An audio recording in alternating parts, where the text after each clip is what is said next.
આ દુનિયાનો એક દેશ એવો નથી કે જેની ગલીમાં મેં ગુજરાતી ના બોલે.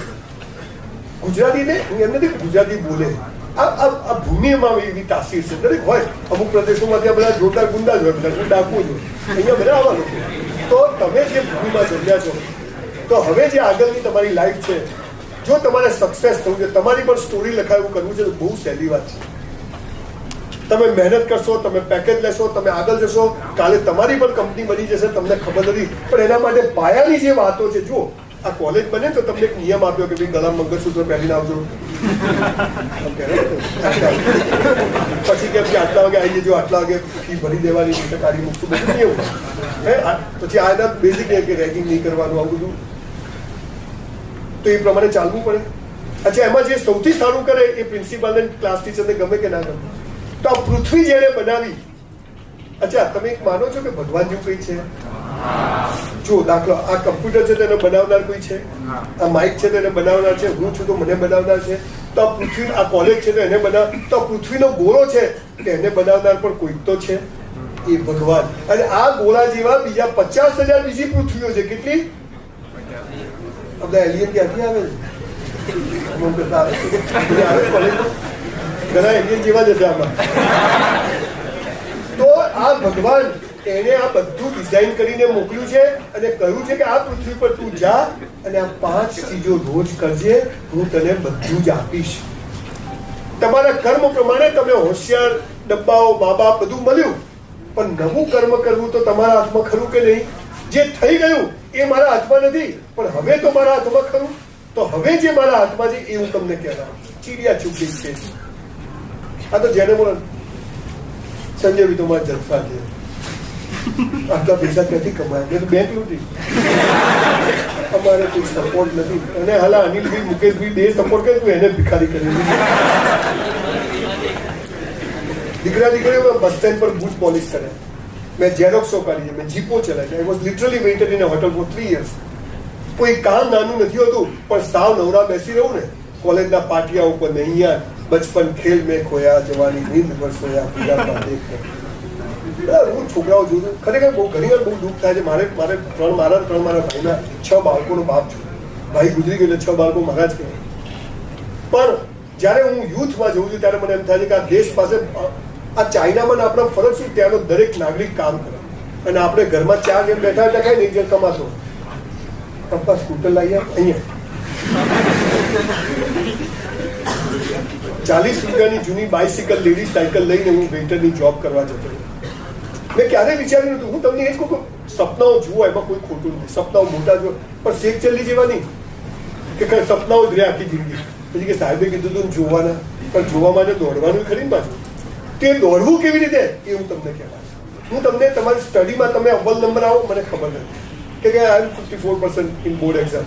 બીએસસી કર્યું, વિથ કેમેસ્ટ્રી કર્યું, પછી જોબ ના કરી, પછી લાઈફ ચાલુ. પણ એવી 4-5 વાતો છે કે જો સાહેબ તમે કરો ને, આજે જેને લખવું લખી રાખો આજની તારીખ, અને રાત્રે સુતી ડાયરીમાં લખજો કે આ મારી લાઈફમાં મેં કરવું છે, નક્કી કર્યું. ભલે દેખાતું ના હોય, કોઈ રસ્તો ના દેખ, પણ નક્કી કરો. અને આ 5 ચીજો 3 વર્ષ કરજો. જો ના થાય ને તમારું જૂતું ને મારું મોઢું જાહેરમાં કહું છું થશે, પણ આપણે કરતા નથી. થોડો ટાઈમ થાય આપણે એક સોલ હોય, આત્મા હોય, ખબર બોડીમાં, અને એક બોડી હોય. સોલ અને બોડીની હરીફાઈ ચાલે. તમે જોજો કોઈ ખરાબ કામ તમે કરો તો સોલ ના પાડે, એટલા ના કરે. બોડી શું કે અચ્છા ઘણું કામ બોડી શું કે કરતા સોલ કે, એટલે ખબર એમની કાચબા ને સસલાની વાર્તા હતી. તો જીતે છે કોણ? તો આ છે ને એ કાચબો છે અને આ કોણ છે? પણ આપણે તો આને શું કે ચૂપ, અને આને કે કેમેરા નથી, પપ્પાના કેમેરા ચાલુ જ છે, સેન્ટ્રલાઇઝ છે.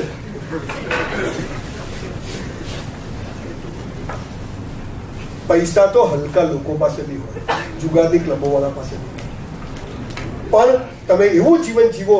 મેં કીધું જો ગમે ત્યાં તડકો આવી જાય, ગમે ત્યાં છાંયડો આવી જાય, ગમે ત્યાં વરસાદ આવી જાય, તો ભગવાન આપણા જીવનમાં પણ ગમે ત્યારે બદલાવ લાવી શકે અને એને અનુરૂપ આપણે થવું પડે.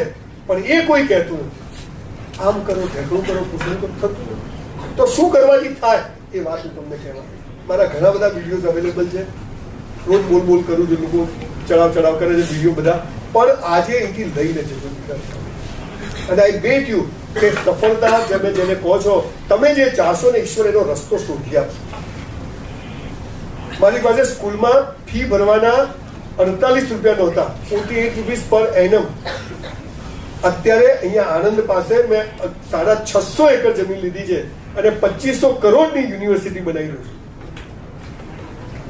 Skill university.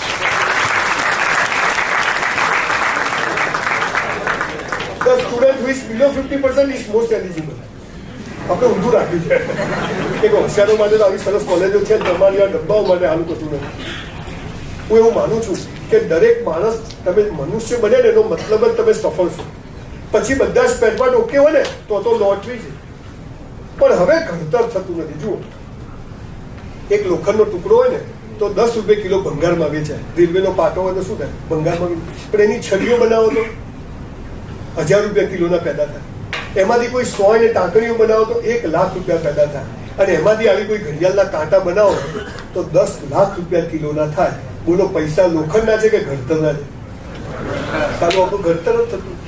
અહીંયા ભરો, અહીં ભરો, પેકેટ લો, 5 લાખ, લગ્ન કરો, લાવ્યો ફરવાનું.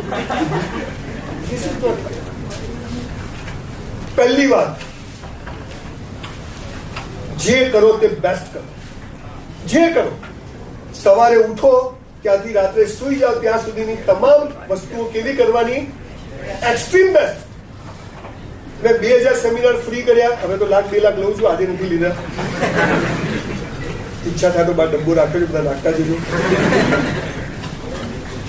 પણ હું ગઈકાલે મારો જે સેમિનાર થયો એનાથી આજે કેમ બેસ્ટ કરી શકું એ જ મારી કોશિશ છે કે મારે બેસ્ટ જોઈએ છે. તો જે કરો તે બેસ્ટ. સવારે પથારીમાંથી ઉઠો, ભગવાનનું નામ લઈ લેવાનું. કરાવે વસતે લક્ષ્મી કરવું ને સર. હે ઈશ્વર તારો આભાર, અલ્લાહ તેરા શુકર. એમાં શું ઉઠાડે તો ઉઠાડે. એટલે કેટલાય ઉઠતા જ નથી. હવા ગયો જીમમાં આમાં કરતો તો ગયો. તો કોઈ દિવસ તમે સવારે એ શક્તિને થેન્ક યુ કીધું, એને જરૂર નથી. આપણું ફરજ છે બ્રશ કરવાનો, મસ્ત 5 મિનિટ બ્રશ કરવાનો, મસ્ત નહાવાનું, 10-15 મિનિટ નહાવાનું. 2 જોડી કપડાં હોય ધોઈને ઇસ્ત્રી કરીને જ પહેરવાના. મોજા તો ખાસ ધોઈને જ પહેરવાના. મને તો બૂટ કાઢે ને મને તો જીવતો થઈ જાય કે ભાઈ તમે મોજા તો આટલા જ આવે, આ કેમ મેલા ખાધું? બોલો કે આવી નહોતો સોક્સ બધી ધોવાતા હશે. બોલો 11 વાગે કોલેજનો ટાઈમ છે, 11:15 પહોંચી જવાનું. બોસ ગમે તે થાય,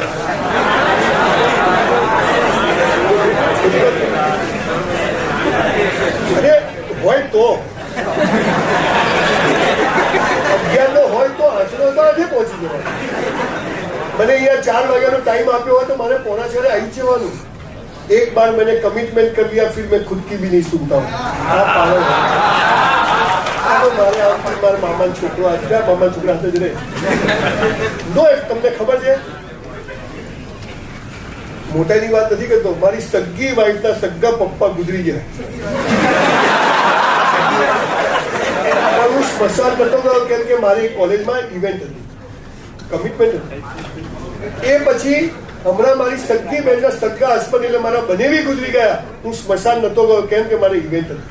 અને હમણાં થોડા દિવસ પહેલા મારે ન કહેવું જોઈએ પણ તમને કહું કે what kind of temperament you have four success. મારી વાઇફની બર્થડે હતી. અમે લોકો પેલેડિયમમાં એક સરસ હોટલની અંદર, રોજ આપણી હોટલમાં ક્યાંક બહાર બી જમવા જઈએ. અમે જમતા હતા અને મારી વાઇફને બ્રેન સ્ટ્રોક આવ્યો અને રાઈટ સાઈડ ટોટલી પેરાલિસિસ. એને લઈને અમે ઘરે આવ્યા. બીજા દિવસે સવારે એની હાલત બહુ ખરાબ થઈ ગઈ. સાંજે ડોક્ટરે કીધું હું કહું એટલે તમે હોસ્પિટલ આવી જજો. મારે બીજા દિવસે ઇવેન્ટ, એ જ દિવસે ઇવેન્ટ. હું ઇવેન્ટમાં ગયો, મારી વાઈફને લઈને મારો દીકરોને એમઆરઆઈ કરવા ગયા. પછી ઇવેન્ટ પતાવીને પછી હું મારી વાઈફ પાસે પહોંચ્યો. એટલે મેં જોયું કે વચ્ચે એમઆરઆઈમાં 1 કલાક જશે ને એટલી વારમાં હું અમદાવાદમાં જ હતી. આ ટેમ્પરામેન્ટ તમારી પાસે હોય ને તો તમે જીવનમાં સફળ થાવ, બાકી ના થાવ. મારી સાળી આવી હતી, જ્યાં સાળી જોડે જ નહીં. મારા મામા છોકરો આવે એમને બહુ તકલીફ છે, અમદાવાદ બધું જોયું. પછી મારે તો આ જે લોકો એક્સક્યુઝ શોધે છે ને એ જીવનમાં કશું કરી શકે. જે કરો, એકવાર કોઈને કમિટ કર્યું, ધેટ્સ ઓલ. પરીક્ષા આપવા બેઠા, 3 કલાકનું પેપર છે, આવડે છે કે નથી આવડતું, ચોરી કરવી નહીં, ચોરી કરાવી નહીં, એનું કારણ ચોરી કરીને પાસ થઈને કદાચ 5 લાખનું પેકેજ આપણે ચૂઝ કરીએ એના કરતાં શું ખબર કે નપાસ થઈને બિઝનેસમેન બનવાનું નહીં લખ્યું હોય. આ તમને ખબર